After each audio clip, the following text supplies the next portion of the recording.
Hello प्यारे बच्चों आज हम समझेंगे कोलबे जो अपक्रिया होती है उसको हम स्मिट अपक्रिया भी बोलते हैं, उसके बारे में आज हम समझेंगे।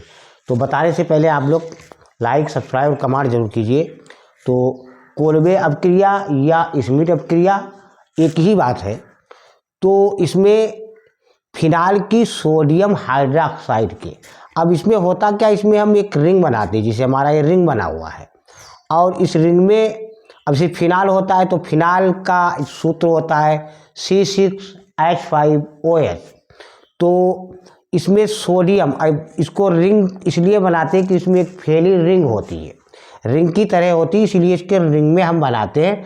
और एक इसमें हाइड्रोक्सिल समूह जो है वो जुड़ा होता है, जिसको OH बोलते हैं। अब हम बनाएंगे कैसे, जिसे सोडियम हाइड्रोक्साइड हमको मालूम है NaOH, और ये जो हमारा है ये रिंग में, और ये OH, तो ये हमारा फिनाल है। अब फिनाल की, अब सोडियम हाइड्रोक्साइड, ये हमारा NaOH सोडियम हाइड्रोक्साइड है। अब इसकी अपक्रिया करवाई तो हमारा सोडियम फिनॉक्साइड बना। अब सोडियम फिनॉक्साइड क्या है, इसे Na और ये माइनस के O है, क्योंकि इधर से एक O निकल, ऑक्सीजन निकल जाती है। तो फिर उसके बाद हमने कार्बन डाइऑक्साइड से, अब कार्बन डाइऑक्साइड से यानी CO2, तो CO2, अब फिर हमने इसकी सोडियम फिनॉक्साइड की यानी CO2 से यानी कार्बन डाइऑक्साइड से करवाई। तो कार्बन डाइऑक्साइड से करवाई तो हमारा ये सोडियम, ये कार्बोक्सिल समूह हमारा बना, और इसी की क्रिया फिर हमने अम्ल से करवाई। अम्ल जिसको जैसे हाइड्रोक्लोरिक अम्ल। तो अब ये हमारा सोडियम, ये फिनाल, और ये हमारा हाइड्रोक्लोरिक अम्ल है।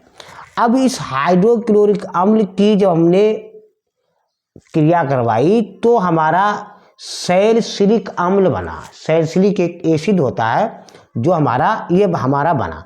तो इसमें हमने COOH और ये OH, क्योंकि रिंग में यानी जो भी फिनाल होते हैं उसमें हाइड्रोक्सिल समूह जुड़ा होता है। या अब हम इसकी परिभाषा, जिस तरीके से हमने अपक्रिया करवाई है तो उसी तरीके से हम इसकी परिभाषा बताएंगे।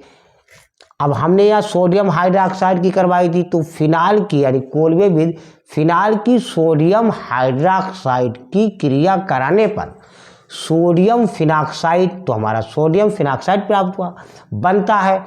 फिर कार्बन डाइऑक्साइड के साथ इलेक्ट्रॉन नारागी यानी प्रतिस्थापन अपक्रिया द्वारा अम्लन करने पर, यानी इसकी फिर हमने अम्ल से क्रिया करवाई, या हमारा हाइड्रोक्लोरिक अम्ल है, करने पर मुख्य रूप से एक बेंजोइक प्राप्त होता है, जिसको हम हाइड्रोक्सी या सैलिसिलिक अम्ल बोलते हैं। या इस तरीके से कह सकते हैं कि कार्बन डाइऑक्साइड के दबाव में, यानी कार्बन डाइऑक्साइड के दबाव के फेनोलेट आयन और कार्बन डाइऑक्साइड के बीच होने वाली प्रतिक्रिया को हम कोलबे अपक्रिया या स्मिट अपक्रिया कहते हैं। बच्चों लाइक सब्सक्राइब कमेंट जरूर कीजिए। ये हमारे कोलबे विधि, ये क्लास 12 केमिस्ट्री में बहुत आता है, हर साल परीक्षा में आता है। आप लोग याद कर लीजिए, समझ में आ गया होगा। लाइक सब्सक्राइब कमेंट जरूर कीजिए।